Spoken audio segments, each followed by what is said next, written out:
Bonjour et bienvenue à vous sur ce nouvel épisode de l'Instant T où aujourd'hui je vais partager avec vous une des premières astuces que j'ai été amenée à apprendre au long de ma pratique puisqu'il s'agit de purifier et de consacrer un jeu de tarot de divination. Alors dans un premier temps, je vais peut-être vous expliquer à quoi ça sert de purifier et de consacrer un jeu de tarot. En fait, un tarot, avant d'arriver dans vos mains, il est passé par le vendeur, par le fabricant, par le mec qui les a mis en rayon, par les différents clients qui l'ont essayé, qui l'ont pris dans les mains en mode est-ce qu'il me plaît, est-ce qu'il ne me plaît pas, qui l'ont reposé et qui finalement l'ont laissé tel quel, avant d'arriver vers vous. Donc l'idée c'est d'enlever, si vous voulez, ces ondes-là pour n'y laisser que les vôtres. Voilà, de le nettoyer si vous voulez. Et le consacrer, c'est une façon de lui dire, bon ben voilà, maintenant tu es à moi, tu vas travailler avec moi et de l'activer en fait. Voilà, l'idée c'est vraiment de le nettoyer pour le faire démarrer à zéro et de lui donner les bases pour pouvoir démarrer. Voilà, donc le rituel, je ne l'ai pas inventé. Je l'ai sorti du bouquin qui accompagnait mon tarot quand je l'ai acheté. Plus exactement quand on me l'a offert. Avant d'attaquer le rituel en tant que tel, il faut que vous soyez vous préparé. Donc, première étape, c'est d'aller prendre une douche purifiante. Pourquoi pas vous référer à notre vidéo sur les bases de la purification, ou sinon simplement d'aller prendre une douche histoire d'être vous-même nettoyé avant de nettoyer votre jeu. L'idéal, c'est d'avoir bu une petite tisane purifiante également avant, et pourquoi pas d'avoir fait une séance de méditation vraiment pour être suffisamment calme et détendu. Ensuite, il faut préparer votre lieu de purification, c'est-à-dire qu'il faudra au choix nettoyer votre table avec de l'eau lustrale, de l'eau de Floride, de l'eau lavande armoise, etc. Ou le couvrir d'une nappe blanche. Voilà. Là, à titre personnel, je ne travaille plus avec les nappes blanches depuis longtemps parce que j'ai toujours un peu peur que l'encens fasse des traces de cendre ou que la bougie fasse un trou dans la nappe ou que voilà. Donc je ne travaille plus avec ça. Par contre, je passe mon bureau à l'eau de Floride régulièrement. Voilà, donc là c'est ce que j'ai fait et ça simplifie les choses. Libre à vous d'adapter en fonction. Une fois que tout ça c'est fait, je vais pouvoir vous lire le rituel et on va le décortiquer ensemble.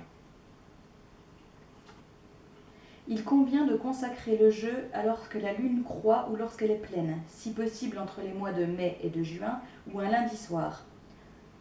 Il ne s'agit pas de restrictions à caractère superstitieux, mais de recommandations élaborées à partir de l'observation astrologique qui, en établissant des correspondances symboliques entre les signes du ciel et le destin des hommes sur Terre, reconnaît que la Lune, tout comme les jours et les mois qui lui sont consacrés, symbolise globalement la sphère de l'intuition et de l'expérience suprasensible. Bon, en gros, voilà, vous savez que le lundi soir, parce que le lundi, c'est le jour de la Lune, entre mai et juin, parce que les énergies de Beltane qui sont encore là sont quand même géniales pour consacrer à la divination, parce que c'est le moment où la nature explose et où du coup le pouvoir que vous allez activer dans vos jeux va exploser aussi, donc c'est plutôt pratique. Alors ensuite, après vous être lavé les mains avec soin, étendez un drap blanc sur la table et disposez à chaque angle une bougie, un bâton d'encens, une tasse remplie d'eau et un petit récipient contenant du sel qui symbolise les 4 éléments cosmiques, le feu, l'air, la terre et l'eau. Donc voilà, c'est ce que je vous disais. Eux, ils conseillent de se laver uniquement les mains.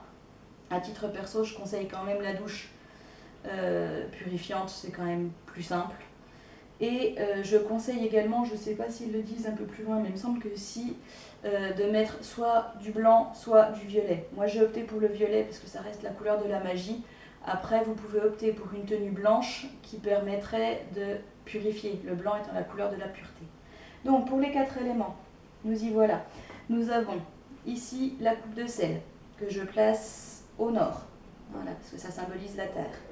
Vous avez la bougie, blanche, symbolisant le feu, que je mets au sud. Vous avez l'encens, symbolisant l'air, que je mets à l'est. Et pour finir, la coupe d'eau, que je mettrai à l'ouest. Voilà, qui est fait.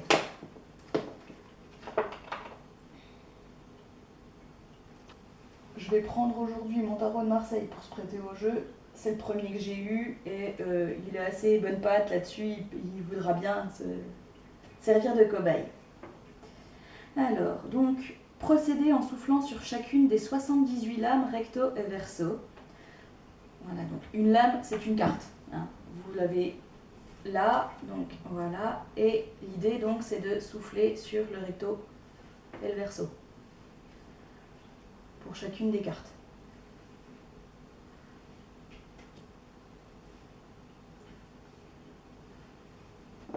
Une fois que c'est fait, prenez le jeu en entier, préalablement classé dans l'ordre numérique.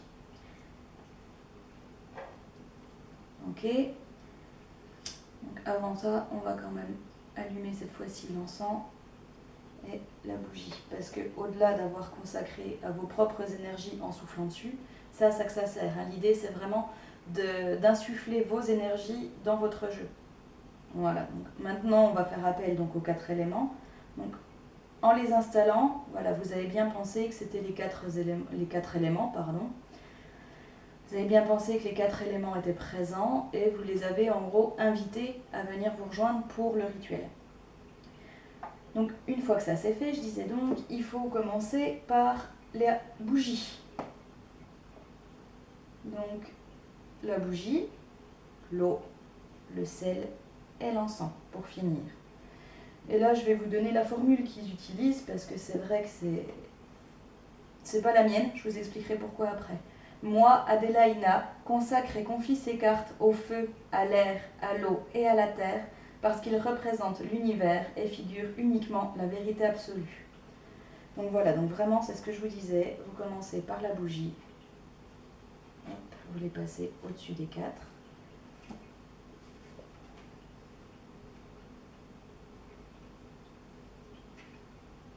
Voilà.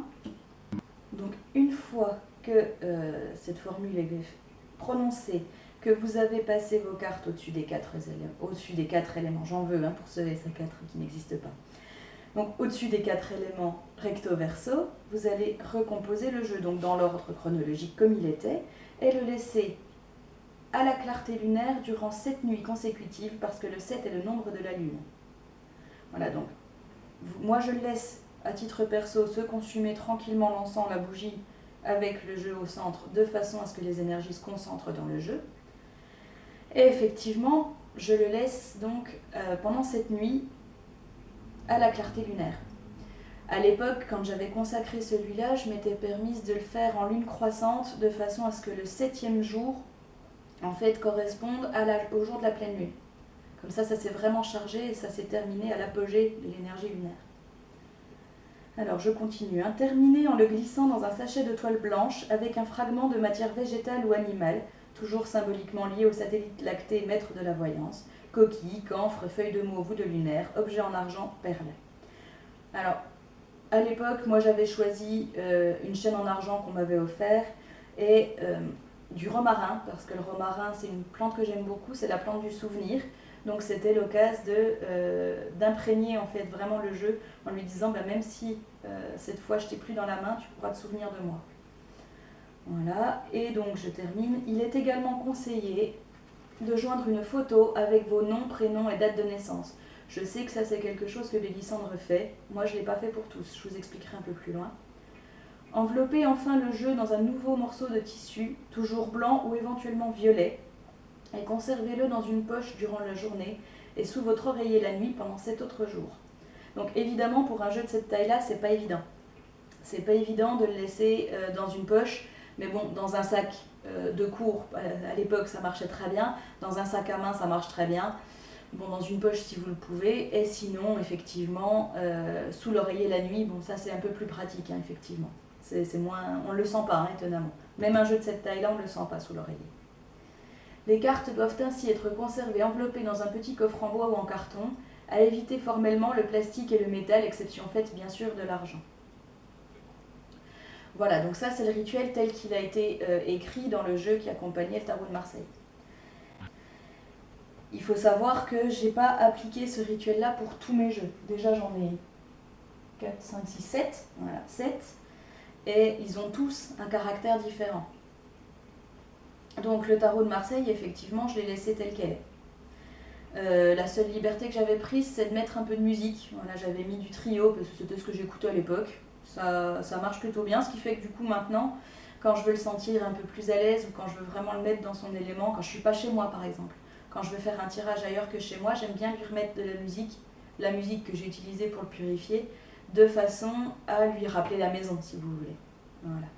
Après, j'ai d'autres tarots qui ont un caractère un peu différent.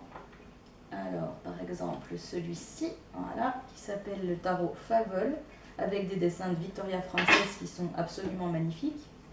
Mais comme vous allez le voir, beaucoup plus sombre. Je peux vous montrer par exemple celle-ci, qui est la carte de l'étoile, ou une autre de mes préférées. Où est-elle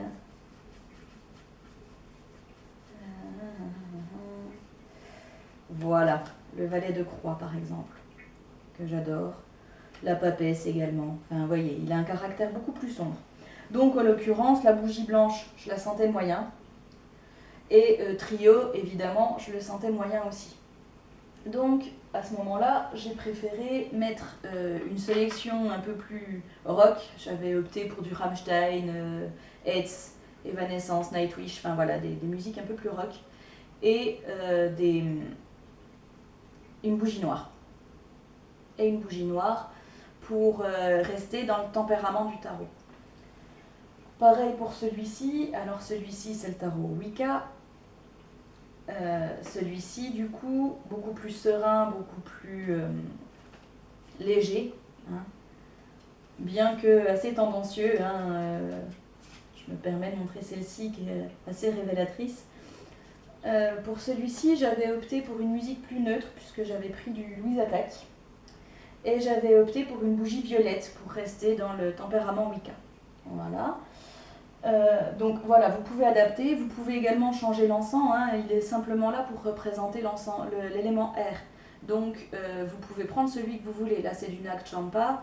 Vous pouvez par contre prendre un encens un peu plus purifiant comme le benjoin, comme la sauge.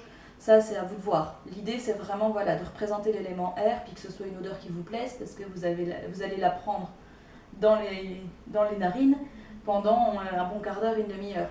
Tant qu'à faire, autant qu'elle vous plaise. Voilà, donc il faut savoir aussi que ce rituel n'est pas obligatoire pour activer un jeu. Notamment celui-ci, l'oracle des dragons, que j'aime beaucoup, a été marqué par Gaïa elle-même. J'ai eu de la chance, ce jour-là, Gaïa est venue marquer ce tarot, cet oracle plutôt, de ses propres ondes. Donc vous pensez bien que je ne me suis pas amusée à les enlever et à repasser derrière elle. Je l'ai laissé tel quel et ça marche très bien. J'ai plusieurs jeux, comme vous l'avez vu et comme je vous l'ai dit. J'ai plusieurs jeux et du coup, maintenant, ils se nettoient entre eux, si vous voulez. Ils sont toujours assez adeptes du « bon ben voilà, toi t'es trop chargé, moi pas assez, donc on se rééquilibre comme ça ». Ce qui fait que du coup, je ne le fais plus. Voilà, je ne les nettoie plus entre chaque tirage ou quand le besoin se fait sentir. Je les laisse se débrouiller entre eux. Quand je n'avais que le tarot de Marseille et le Favol, je les passais quand même dans la fumée d'encens régulièrement. Peut-être pas après chaque tirage parce que c'était pas forcément nécessaire, mais je le faisais régulièrement pour quand même les décharger, notamment des ondes des autres gens à qui j'ai tiré les cartes. Il faut savoir aussi que si vous tirez les cartes pour vous-même, même si c'est déconseillé et qu'il faut essayer de le faire le moins possible pour garder son objectivité et pour éviter de se pourrir le crâne pour pas cher, hein, concrètement ça ne va pas chercher plus loin que ça, si vous ne le faites que pour vous-même occasionnellement, vous n'êtes pas obligé de repasser votre tarot dans la fumée d'encens ou au-dessus d'une bougie, ou voilà, vous n'êtes pas obligé de le nettoyer régulièrement. Si vous le faites pour les autres, vous serez forcément amené à les nettoyer plus souvent. Comme je vous le disais, j'ai également réécrit la formulation que je trouve un peu sectaire du bouquin. Voilà, je me suis un peu affranchie des règles vérité absolue, etc. en lui disant simplement « maintenant tu es purifié, tu es consacré à la magie ». Libre à vous d'adapter, encore une fois, hein, les rimes c'est personnel. Si vous préférez des formules toutes faites, prenez les formules toutes faites. Si vous voyez qu'il y a quelque chose qui vous chagrine ou quelque chose qui vous embête dans la tournure que vous avez trouvée, réappropriez-la vous, parce que sinon elle ne marchera pas, ou elle ne marchera pas comme vous le souhaitez. Donc voilà, petit conseil, faites ce que vous voulez. Ensuite, dernière chose que je voudrais mentionner, même si un tarot a subi, entre guillemets, ce rituel-là, et du coup, vous êtes attaché et vous appartient clairement, ça ne suffit pas pour le garder à vous. La preuve, ce tarot-là a été consacré et purifié puisque c'est le premier que j'ai eu, et pourtant il a failli ne plus m'appartenir. On était tranquillement au lycée avec Bélissandre, et on tirait les cartes dans un couloir du lycée, parce que bon, c'était une période où je tirais les cartes beaucoup, déjà pour apprendre, et ensuite parce qu'à l'adolescence j'étais un peu paumée. Donc voilà, je cherchais les réponses dans les tarots. Des fois je les ai trouvées, des fois non, ça a été au bon vouloir des entités qui me guident. Bref. Toujours est-il que nous étions donc en train de tirer les cartes, et puis Bélissandre me demande est-ce que je peux prendre ton jeu. Moi je lui fais une confiance absolue à Bélissandre, donc je lui dis bah oui bien sûr, vas-y. Elle le prend, elle commence à le mélanger, doucement, tranquillement, sereinement, pendant qu'on continuait de discuter, voilà, elle le mélange tranquille. Bélissandre, arrête. Voilà, je lui ai demandé de s'arrêter parce que je sentais quelque chose qui n'allait pas, quelque chose qui me piquait un peu, qui me pinçait un petit peu le cœur. Donc je commence à lui dire, Bélissandre, arrête. Non, non, regarde, ça lui fait du bien. Bon, elle s'y connaissait plus que moi, je l'ai laissé faire, une fois, deux fois, puis bon, le pincement au cœur s'accentue. Je dis à Bélissandre, écoute, arrête-toi. Mais non, non, regarde, ça lui fait du bien. Elle me redonne le jeu, effectivement, le jeu était très serein. Mais elle continuait comme ça, il m'appartenait plus du tout. Donc je l'ai regardée, je lui dis, Bélissandre, arrête-toi, sinon ce jeu, tu repars avec. Du coup, elle s'est stoppée net, mais elle était en train d'imprégner le jeu de ses ondes, et du coup, elle était en train de se l'approprier. Donc voilà, bien faire attention, même si c'est quelqu'un que vous appréciez particulièrement, même si c'est quelqu'un en qui vous avez totalement confiance, ne laissez jamais, jamais, jamais le contrôle de votre jeu à qui que ce soit.